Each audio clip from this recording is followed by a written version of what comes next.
खबर देंगे आपको, फवाद चौधरी ने इलेक्शन कमीशन तौहीन के परमिशन का नोटिस अदालत में चैलेंज कर दिया है। हाई कोर्ट ने इलेक्शन कमीशन को फवाद चौधरी के खिलाफ कार्रवाई से रोक दिया। तफसीलात बताएंगे हमारे नुमाइंदे वसीम चौधरी। जी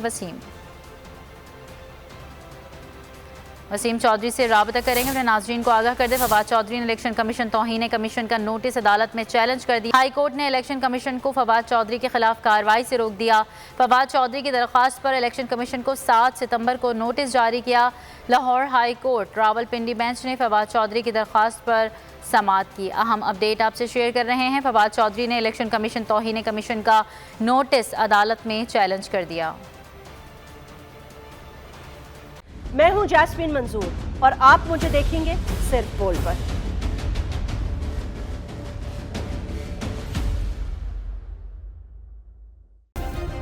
सब्सक्राइब करें और बेल दबाएं ताकि कोई खबर रह न जाए।